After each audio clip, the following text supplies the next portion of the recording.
Orlando's friends and associates reached out to us, desperate for help for the troubled star. Orlando's friend and manager, Solomon Barron, said he was willing to do anything to get us to help save his friend's life. He brought Orlando here to meet me, and here's what happened. Dr. Phil. Solomon. How are you, sir? Oh, not bad. Well, it's good to meet you. It's my pleasure. You are apparently a very nice guy, a very giving friend, and a very patient man. I try to be. Because you've been hanging in there for your friend Orlando for quite some time.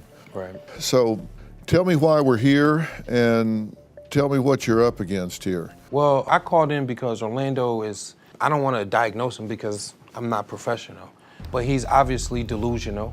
You know, he's financially in shambles. Mm-hmm. His living arrangements is in shambles. His whole life is in shambles right now, and he doesn't quite understand that.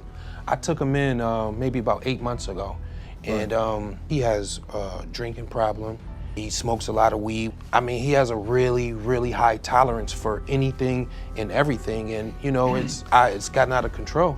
There's nothing more I can do as far as financially and emotionally. I'm at my limit. The room I let him stay in was a disaster. You know, it's like he had no upbringing. Like, this problem started a long time ago. I don't know how he even got this far in life. Like, he doesn't carry a wallet, he doesn't have ID. He keeps his money in his sock. And how long did he stay with you? Until he went to jail recently. I had kicked him out after so long. We got into a big argument. I mean, he woke up delusional thinking that I stole his vape pen. So he started screaming, banging on the doors, and that was the final straw. I had to put him out. He was running around the streets, no shoes on, and he ended up going to jail. Now, you've had problems with him from time to time while he was staying with you. He's been there months, right? Right. And things would go okay for a while, but then you've had episodes with him, right? Right. Give me a sense of what I'm dealing with here, episode-wise. What has happened that's been a problem? That's one example, where he wakes up, starts banging on your door, and accuses you of stealing something from him. What else has happened? Well, like, we'll be driving and we'll be listening to music, and then, you know, he'll just turn the music down and he'll be like, "Will Smith is my dad. Can you call him?" And I'll look at him, you know, because it's shocking sometimes, because it comes out of nowhere.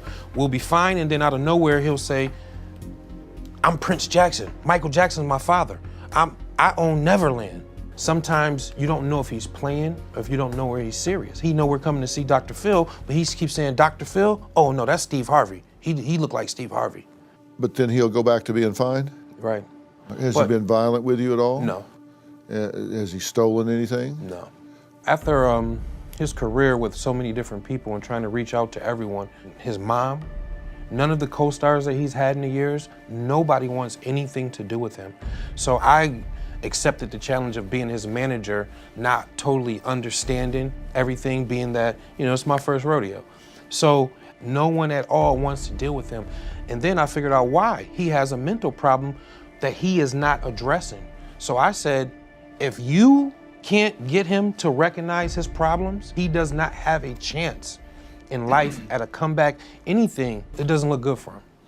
So nobody's been willing to help him? Nobody's willing to try to help him? None of his co-stars? Nobody he's worked with before? No, not lately. He's burnt so many bridges, but I don't think everyone understands how serious his mental issue is. Mm-hmm. But you've asked for help? Yeah, I've reached out to as many people as I can. I'm just a little person, so. And what do they say? There's been a lot of no responses. Flavor is pretty close with him, but you know, he's had episodes with Flav, and Flav he can only help him so much. He's tried to help him before, but you know, he's trying to live his life as well too and secure his future and do the things he need to do. So it's hard for him to help Orlando. Well, and I understand Flav is a nice guy and a caring guy, but this just may be over a layman's head in terms of what to do.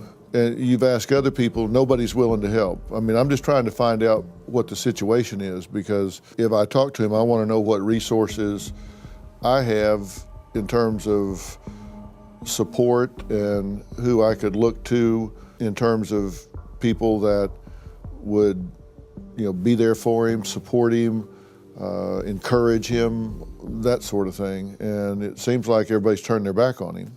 Well, it kind of works both ways, because when you figure out all the games and all the things he's doing, he tries to push you away, and he'll just move on to the next person, move on to the next person, and he'll move on to the next person.